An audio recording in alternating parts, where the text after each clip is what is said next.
குற்றமற்ற சிவனார்க்கு குண்டலமானாய்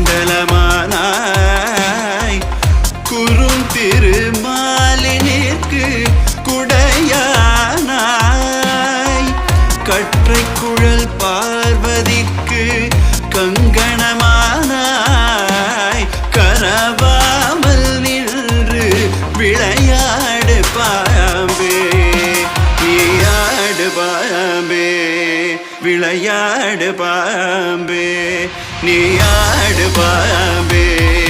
விளையாடு பாம்பே